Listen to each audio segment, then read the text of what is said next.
El presidente Petro, si puede, le pediría que brevemente nos explique, en base a su visión crítica y radical de lo que está ocurriendo. Sé que le gustaría tener media hora, pero lamentablemente no nos la van a conceder. ¿Cómo podemos cambiar las disposiciones financieras? El presidente Kagame ha hablado del impacto de los intereses, del tipo de interés en los países en desarrollo. Hay muchas cuestiones como cómo funciona el Fondo Monetario Internacional, el dominio monetario de algunos países. Si nos puede hablar de lo que es importante para ustedes. Bien, si continúo un poco con como traía mi exposición.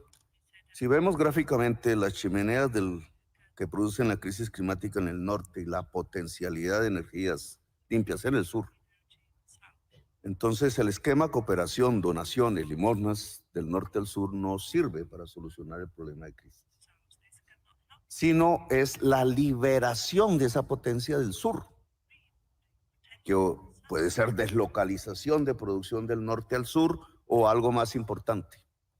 La liberación de la potencia del sur en generación de energías limpias, que apagaría las chimeneas del norte, tiene que ver con un cambio del sistema financiero mundial.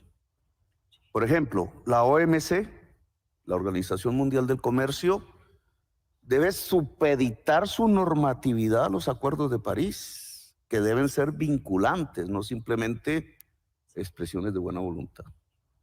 Si no, no cambiamos la correlación de fuerza que implica solucionar la crisis climática.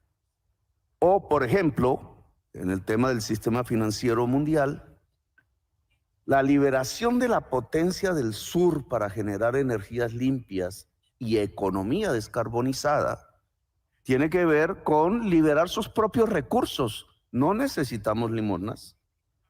Nuestros propios recursos están supeditados, están absorbidos a través del endeudamiento de la tasa de interés y el servicio de la deuda que pagamos.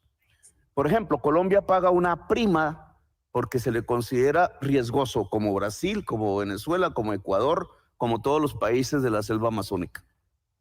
Lo riesgoso hoy no somos los países que tenemos la selva amazónica, son los países del norte, por varias razones. Ustedes representan más riesgos para la vida humana que nosotros. Nosotros tenemos la esponja. Por tanto, económicamente esa prima debería volverse cero. Si la prima de riesgo se vuelve cero, nuestro endeudamiento y nuestro servicio de la deuda baja. Y los recursos nuestros que liberamos, en vez de pagar la deuda, irían a la acción climática. Si esto se hace en todo el planeta, que es una reforma del sistema financiero mundial, simplemente se libera la potencialidad del sur para generar las energías limpias y apagar las chimeneas del norte. Es el camino del pacto, no el camino del cisma. El otro es el que se está practicando hoy, que es el capitalismo de fortaleza que levanta muros y arroja bombas. Por ahí hay un cisma político en la humanidad. Por el otro lado, hay un pacto democrático de la humanidad.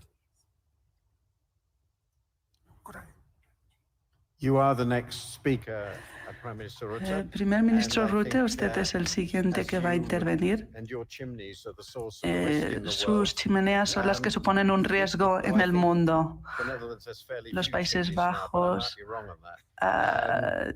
bueno, han trabajado en ese sentido. ¿Cómo responde usted a lo que planteaba el presidente? Y tiene toda la razón. La región de la Amazonia es una amplia región de cabal importancia. Siempre es muy buena idea contar con el presidente de Colombia aquí en este grupo de expertos, aunque a veces discrepemos. De hecho, coincido en que hay una necesidad para reformar el sistema bancario internacional o financiero. es esencial, pero no estoy de acuerdo en cuanto al tema de las chimeneas. ¿Por qué? Pues porque si nosotros cerramos nuestra capacidad de producir acero y todos esos puestos de trabajo, existe la posibilidad de que se produzcan contaminación en otras partes del mundo porque el acero sigue siendo muy importante.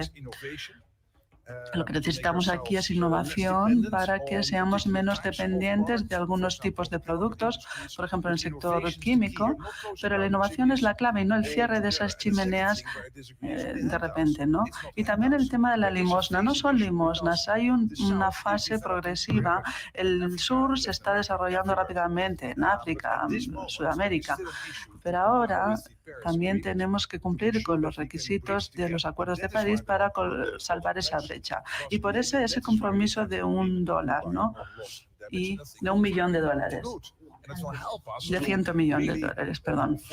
Y veo que asiente y que seguro que podemos encontrar puntos de acuerdo. Resumiendo, cuando hablamos del multilateralismo y la OMC es un buen ejemplo, porque en este momento es un momento complejo, no es fácil gestionar el comercio internacional. En cuanto a las subvenciones para la pesca, hemos llegado a acuerdos y hay otros ejemplos y hay otros países que se unen a la OMC. Lo que necesitamos aquí es una regulación, una mayor confianza y conversar sobre estos temas, ¿no? La OMC, por ejemplo, pero también el Acuerdo de París y los acuerdos que surgen de la COP, como los de los Emiratos, un ejemplo de mucho éxito que nos dice que podemos lograr estas cosas, que podemos tener un sistema, que hay una voluntad para tratar y sentarse a la mesa, como estamos haciendo ahora aquí, para hablar de nuestros puntos en común y nuestras diferencias y crear esa confianza, porque esta es la única manera de avanzar. Y no existe esa cisma, esa división entre el norte y sur. Tenemos que buscar intereses comunes y partidos como el mío. Tenemos que insistir más en esto, porque los populistas dicen que el multilateralismo es perjudicial, que deberíamos deshacernos del multilateralismo. No es así. Necesitamos los dos lados de la moneda, el multilateralismo y estados potentes. Bill Gates, estamos llegando al final. El presidente Kagame y el presidente Petros ambos han mencionado que durante la crisis de la COVID, los países en desarrollo, muchos de esos países, la mayoría, sintieron que se les trataba como ciudadanos de segunda clase. Los países desarrollados obtuvieron todas las vacunas, tenían la tecnología y las tasas de vacunación estaban muy a la zaja en muchos países en desarrollo, en especial en África. ¿Lo haremos mejor la próxima vez? ¿Piensa usted que estamos preparados y resueltos a abordar un problema de salud mundial como un problema mundial? Y me pregunto si realmente hemos aprendido alguna lección de todo esto. Bueno, en parte, muchos no quieren hablar de la pandemia en estos momentos y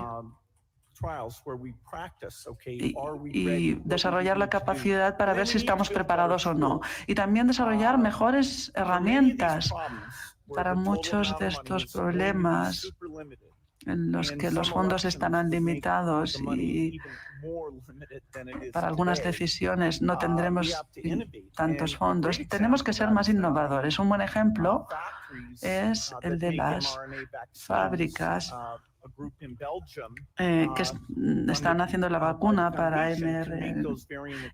las vacunas del ARN, como las de Bélgica. La idea es que tengamos suficiente capacidad en todo el mundo para que las vacunas puedan enviarse a todas partes, porque no queremos discriminar a nadie. Si es más barato contar con fábricas, pues así no discriminaremos a tantas personas. En India construyeron una fábrica en un par de meses, ¿no? Y esas vacunas a veces esas vacunas fueron a África, ¿no? Aunque a veces había algún parón. Esa era una colaboración sur-sur. Tenemos que ver cómo, con recursos limitados, ver cómo destinamos los recursos. La nutrición y las vacunas siempre están arriba de esta lista de prioridades, ¿no? Y ver si Gavi ya cuenta con las reservas necesarias y ver si podemos con la capacidad que tenemos. Antes hemos hablado de cómo Ruanda está avanzando en las iniciativas digitales, ¿no? Y en lugares como Ruanda, la India y otros están desarrollando laboratorios en los que la inteligencia artificial se utiliza ya. No estamos hablando de 5, de 10 años, sino ahora. Y aunque hay una escasez de médicos, tal vez podríamos avanzar de manera más rápida con la tecnología si colaboramos, y seguro que les sorprenderán los beneficios que podemos lograr.